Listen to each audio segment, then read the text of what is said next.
Bonjour, nous sommes au Sables d'Olonne devant le mythique chenal par lequel Jean-Pierre Dick vient d'achever son 4e Vendée Globe. Une fois encore, cette édition n'a pas été facile, mais c'est cette difficulté qui impose le dépassement de soi que le skipper de Saint-Michel-Virbac était venu chercher. Et à la clé, une belle 4e place. Retour sur sa course. En images, c'est parti. Port-Olona, le 6 novembre 2016. C'est le grand jour pour Jean-Pierre Dick et toute son équipe. Après 3 ans de travail intense pour construire et mettre au point le nouveau Saint-Michel-Virbac, JP s'engouffre dans le chenal des Sables d'Olonne et rejoint la ligne de départ de son 4e Vendée Globe. Une course mythique où l'homme se bat avec l'océan et avec lui-même pour accomplir l'exceptionnel. Entièrement dévoué à cette épreuve qui rythme sa vie depuis 16 ans, Jean-Pierre ambitionne de se hisser sur le podium de cette 8e édition. Concentré et déterminé, le skipper azuréen s'offre un départ canon et se glisse dans le trio de tête dès les premiers milles du parcours. C'est vrai que la première nuit, j'ai pas mal poussé sur le bateau, j'étais en confiance avec mes foils. J'y ai laissé certainement un peu trop d'énergie, mais au petit matin, je suis en tête avec Armel et Alex et ça reste un beau moment globalement. Parti sans doute un peu trop vite, Jean-Pierre se brûle les ailes sur ses 3 premiers jours de course. À la bagarre avec Armel Lecléache et Alex Thompson au large du Cap Finistère, le skipper niçois tient la cadence et s'empare même de la première place le 8 novembre. Mais au passage de l'île de Madère, par manque de lucidité, comme il le concédera lui-même, il tarde à empanner et perd 10 places en une journée. Beaucoup de nuages aujourd'hui sur la route du Saint-Michel-Virbac. Des nuages qui m'ont arrêté et fait perdre le contact avec les premiers. Bon, va falloir cravacher pour remonter tout ça, n'est-ce pas? C'était un moment pour moi psychologiquement le plus difficile, quoi. Pendant 3 ans, vous êtes défoncé à créer ce projet et vous dites, je suis en train de passer complètement à côté de la plaque de mon Vendée Globe, quoi. Moi, je suis toujours un peu pudique, mais c'est vrai qu'à un moment, je me suis effondré, envie de crier, une haine qui vient et qui vous prend, mais il a fallu la transformer en positif. Et à un moment, le déclic s'est fait tout de même en disant, la course est longue, il faut garder le moral, il faut y aller, et maintenant il faut pousser, quoi. Mais avant de revenir dans le match, Jean-Pierre va être freiné par un problème technique. Le coinceur de J0, cette pièce qui tient la voile d'avant et la tend vers le bas, va lâcher. Rien de grave, mais ce problème technique va lui faire louper le wagon d'une météo exceptionnelle qui va propulser les leaders au Cap de Bonne-Espérance en un temps record. Mesdames et messieurs, bonsoir. C'est l'histoire d'une course qui va pas bien pour le Saint-Michel-Virbac et Jean-Pierre. Voilà, mais bon, le JP il est bien mariné maintenant. Il va attaquer et tout va bien se passer. Ok, ciao, bye bye, youhou.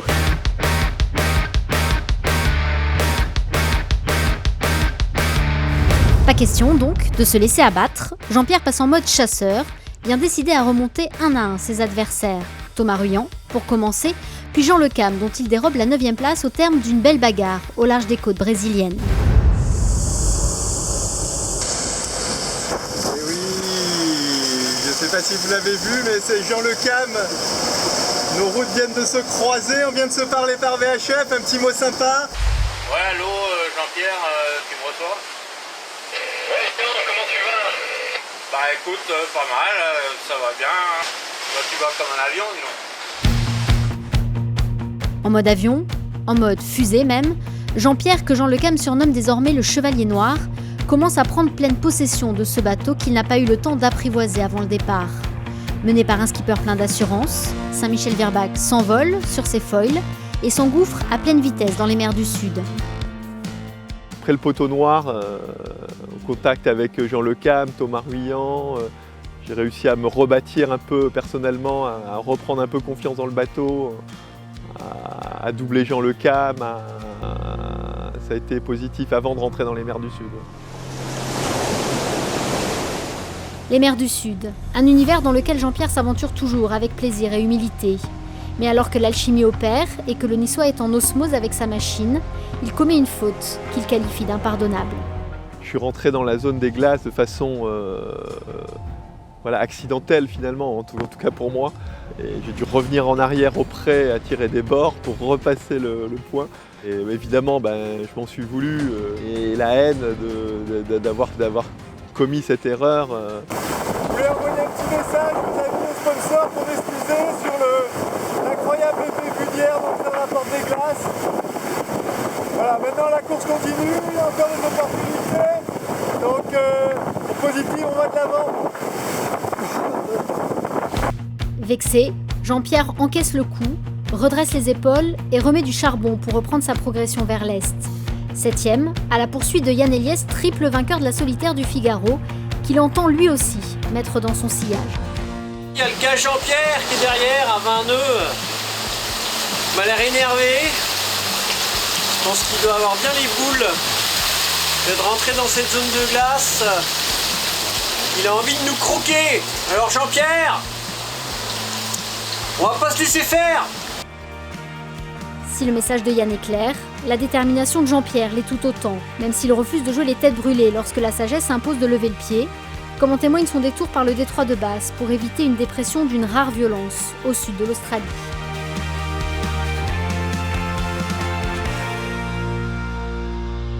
C'est un hélicoptère qui me survole au nord de la d'Hobart, au nord de la Tasmanie. Regardez, c'est assez incroyable. Passage de Bank Street. Beaucoup de vagues, très impressionnant. Là, vous pouvez voir la Tasmanie. Et là, les îlots du Furneaux Group. La décision d'aller en Tasmanie, ça a été un moment très fort. J'ai pris le risque et je pense que ça a été une bonne option parce qu'elle m'a permis de rester en course, de rester actif et puis de me positionner à la fin de l'option au vent de Jean et de Yann pour prendre un front et dégager devant eux. Donc ça a été au final un moment bien géré. Audacieuse, cette option s'avère payante puisqu'elle va permettre à Jean-Pierre Dick de doubler Yann tout en préservant son bateau avant l'entrée du Pacifique. Dès lors, il ne va cesser de creuser l'écart. Entré 10e dans l'Indien, il va gagner 6 places dans les mers du Sud. Et malgré une bulle sans vent inopinée qui va lui faire perdre une grande partie de son avance avant la pointe de l'Amérique du Sud, il passera son 5e Cap Horn en 4e position. Oui, mesdames et messieurs, c'est bien le Cap Horn que vous avez derrière vous. Vous voyez ce petit caillou là que je vise depuis un mois. Enfin la délivrance, on retourne à la maison. 5e passage pour JP. On va fêter ça dignement. Le champagne en fête, vieux moi. Avec la poupoule. Ça peut peut-être être un peu mouillé, mais bon, allez.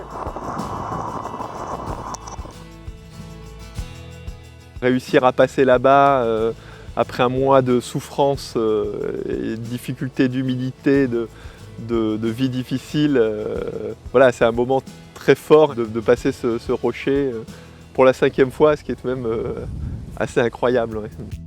Si contourner le rocher dur est synonyme de délivrance, c'est une longue bataille qui commence pour Jean-Pierre Dick. En manque de réussite dans la remontée de l'Atlantique, le skipper de Saint-Michel-Virbac va devoir redoubler de finesse pour préserver une 4e place jalousement convoitée par 2 des meilleurs figaristes qui soient. Grosse option avec Jean-Lecam et Yann.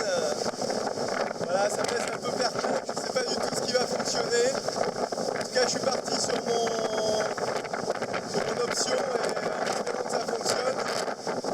En tout cas, ça va moins vite pour moi en ce moment et c'est pas facile à tenir comme position. Wait and see, comme on dit. Et décalé plus à l'ouest que Yann et Jean pour contourner l'anticyclone de Sainte-Hélène, la tentation est grande de suivre l'option choisie par 2 experts de la régate au contact. Mais JP reste fidèle à son premier choix et sa patience sera récompensée. Un temps distancé au classement, il récupère sa 4e place et s'offre même un temps record de 13 jours, 3 heures et 59 minutes entre le Cap Horn et l'équateur. Mais le vent le piège à nouveau dans l'Atlantique Nord, à hauteur de Madère, puis des Açores.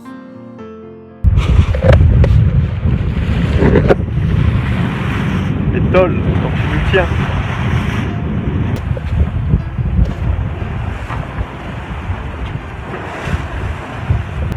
Ah, pétole, quand tu ne me lâches pas.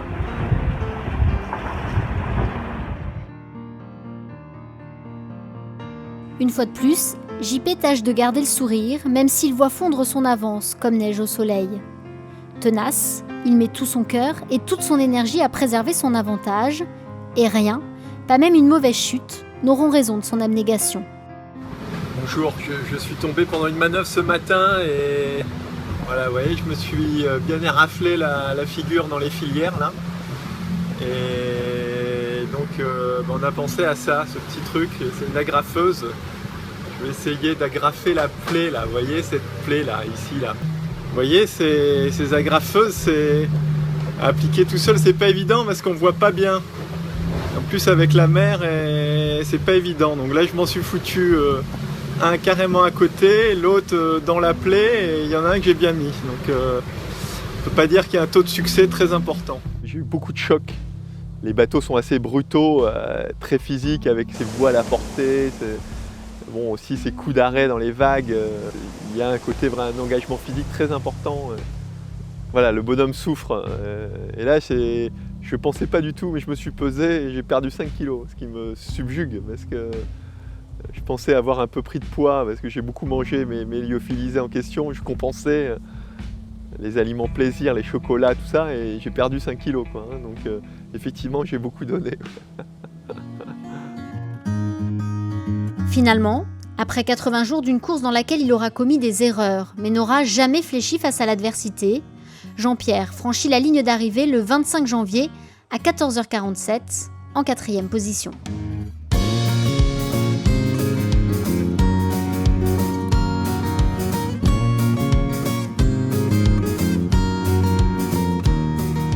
Yann Eliès, lui, termine 1h25 plus tard, soit le plus petit écart jamais constaté dans l'histoire de cette course légendaire. Je voulais vraiment cette 4e place parce que je me suis battu pour pendant quasiment 2 océans. Et ce qui est sûr, c'est que ce Vendée Globe n'est pas un échec. Voilà, j'ai réussi contre l'adversité à me surpasser, et ça, c'est une réussite. Et passer cette ligne, ça a été un moment de soulagement et très important.